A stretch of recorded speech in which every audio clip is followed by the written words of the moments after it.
Vamos a hablar hoy sobre la observación en la investigación. Ya habíamos hablado de muchos elementos de la investigación metodológico. En próximas clases hablaremos profundamente de la investigación educativa y ahora vamos a hablar de la observación en la investigación. Primero, la observación es un método clásico de investigación científica. Además, es la manera más básica por medio de cual obtenemos información acerca del mundo que nos rodea. Los principios básicos para realizar una observación, primero que debe tener un propósito específico. Usted no puede observar nada si usted no va a saber para qué cosa va a observar y para qué va a observar. Debe ser planeada cuidadosamente y sistemáticamente. Quiere decir que usted va a observar el fenómeno, el objeto, la situación durante un tiempo determinado, pues entonces usted tiene que ir planeando todos los días, a qué hora, cómo lo va a observar y los elementos que usted va a planear y que va a observar. Debe llevarse por escrito un control cuidadoso de la misma. Quiere decir que usted va a llevar por escrito todo lo observado. Poco a poco usted va escribiendo todo lo observado. Generalmente y en las observaciones actuales lo que se hacen es poner diferentes ítems y marcar diferentes cruces, etcétera, etcétera. Hay veces que otros observadores ponen pues un enunciado, van marcando. Yo prefiero a veces tener una hoja ahí marcando cosas, características, que puede coincidir con el día anterior o no puede coincidir. Debe de especificarse su duración y su frecuencia. Van a ser 6 meses de observación, van a ser un año, cada qué tiempo voy a observar, con qué frecuencia voy a observar, una vez a la semana, todos los días, una vez al mes. O sea, esto es importante, ver cada qué tiempo. ¿Por qué? Porque mientras más se observe, más elementos vamos a tener y más confiable va a ser la observación. Y se debe seguir los principios básicos de la confiabilidad y la validez. Vamos a ver más adelante. La observación es una actividad ligada a la percepción del hombre, generalmente por la vista. Sabemos que pues, las cosas se pueden, la realidad objetiva, la realidad la podemos observar mediante ¿qué? Mediante la vista, sonido, la podemos con el tacto, etc. Entonces son las percepciones y en este caso está ligada fundamentalmente a la visión, ¿no? El contacto empírico inmediato con los objetos, los sucesos y la realidad. El observador puede también, aparte de observar con la visión, también puede tocar, puede escuchar. O sea, hay que ver qué tipo de observación, ¿no? Pero sí es importante que va ligada con la percepción. La percepción, que es una actividad cotidiana que hace el hombre, pero no se realiza con el mismo grado de atención o intención. Quiere decir que usted va a tener una intención más fuerte con esa observación. Estas diferencias respecto a la actividad perceptiva han sido plasmadas en un lenguaje verbal que dispone de verbos de significados parecidos, pero de diferente connotación. Quiere decir que pues, nosotros observamos constantemente, escuchamos y todo esto, ¿no? Ahora, en lo que usted va a observar, que han sido plasmadas en lenguaje verbal, que dispone los verbos, quiere decir que usted va a poner ciertas acciones en esos verbos, porque el verbo es acción, y que van a tener significados parecidos, pero la connotación es diferente porque es un propósito esa observación. Ver implica una percepción neutral del objeto. Cualquiera va pasando y mira y observa. Mirar es evidencia en un objeto, un interés. Usted va mirando y de pronto pues va a mirar y gira la cabeza hacia algo específico. Y observar connota una atención sostenida con cierto grado de intensidad que vamos a decir que vamos a observar. Vamos a observar el objeto. Ejemplo, yo voy a observar. Usted va pasando y usted ve varias cosas y va caminando y ve el celular. Si no, va caminando y de pronto ve por ahí un celular y sigue caminando. Ahora, ya observarlo es ver el celular, mirarlo, observarlo por atrás, por adelante, describirlo, abrirlo. Ya eso es una observación con más intensidad. Una misma situación puede ser vista por unos, mirada por otros y observada por terceros. Quiere decir que pues, lo que implica 3 niveles de apreciación diferentes. Uno pues mira, van caminando, miran el celular, otros van caminando, entre todos ven un celular, otro va caminando y mira el celular. Ya ese no solamente pasa por la mirada, sino que... Y otro pues agarra el celular, lo mira y ya es otro tipo de observación, ¿no? Ya observa. Esto es un ejemplo, un grupo de niños en un parque, visto por transeúntes que pasan, ve un grupo de niños. Mirado por los padres, ¿para qué? Para que no se caigan, para ver qué pasa, ¿no? Y mirado por un psicólogo, ya es una observación científica. Ver cómo se socializan, ver qué hacen, qué agarran primero, qué juguete agarra, qué hace con el juguete, cómo juega en el parque, a qué juega, si es un juego simbólico, si es un juego objetivo, etcétera, etcétera. Ahora, la observación no puede ser reducida a una simple apreciación de los fenómenos, aunque se realiza a través de ella. La observación científica recoge hechos científicos que actúan como punto de partida para una indagación posterior o para comprobar alguna hipótesis. Quiere decir que la observación científica recoge un hecho científico que actúa desde un punto de partida para indagación posterior o para comprobar una hipótesis.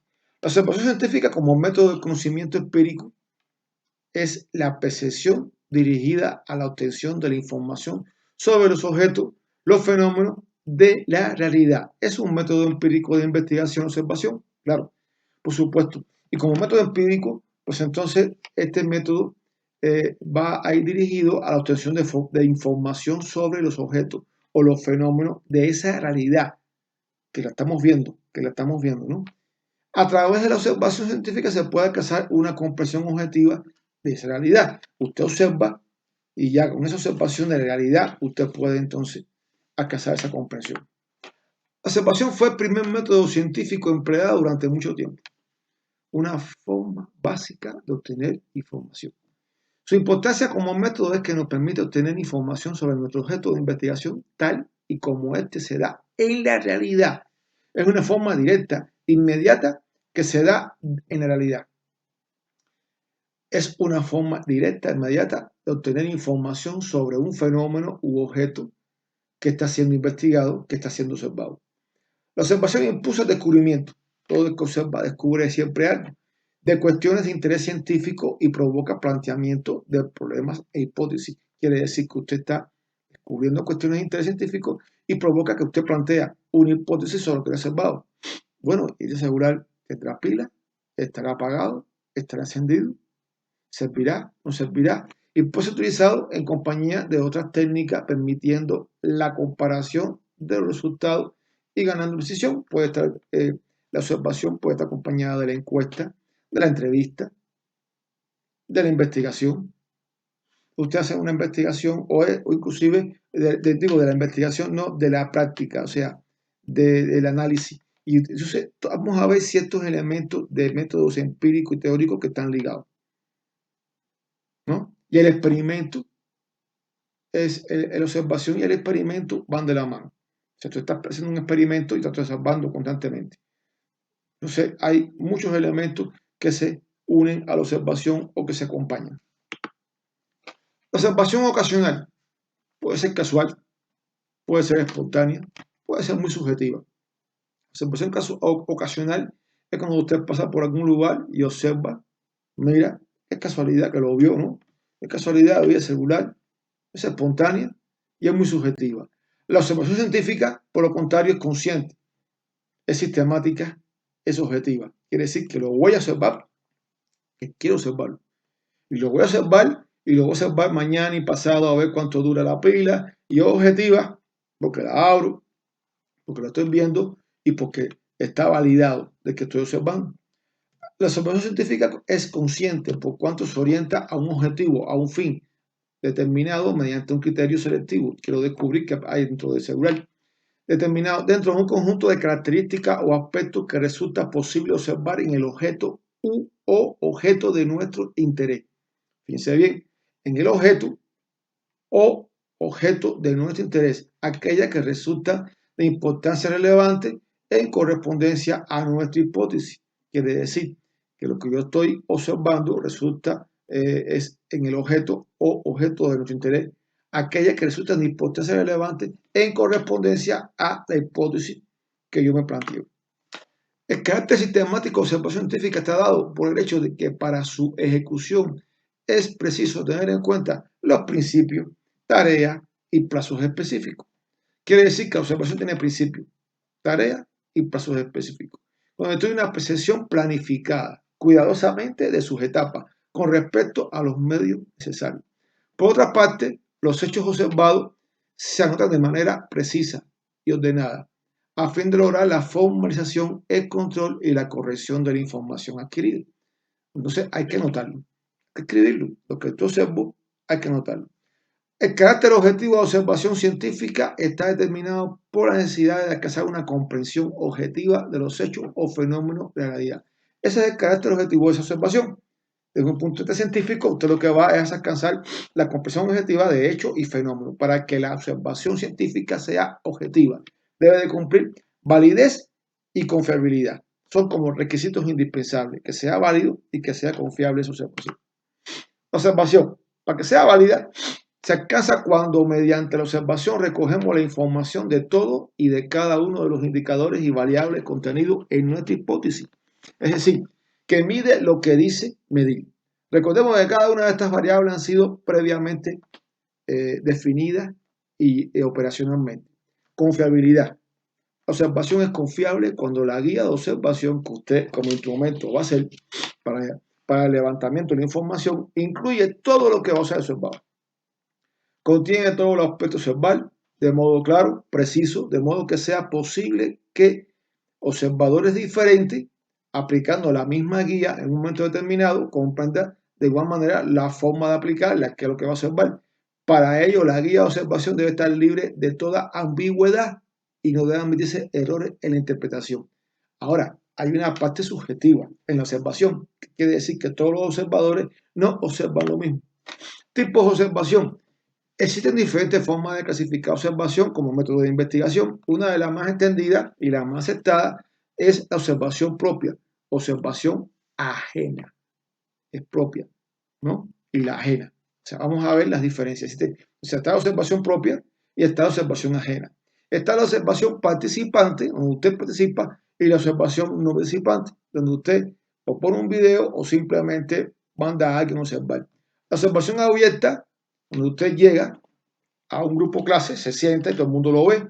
La observación encubierta, en el cual usted busca la manera de observar y usted está observando por una cámara oculta, lo está viendo.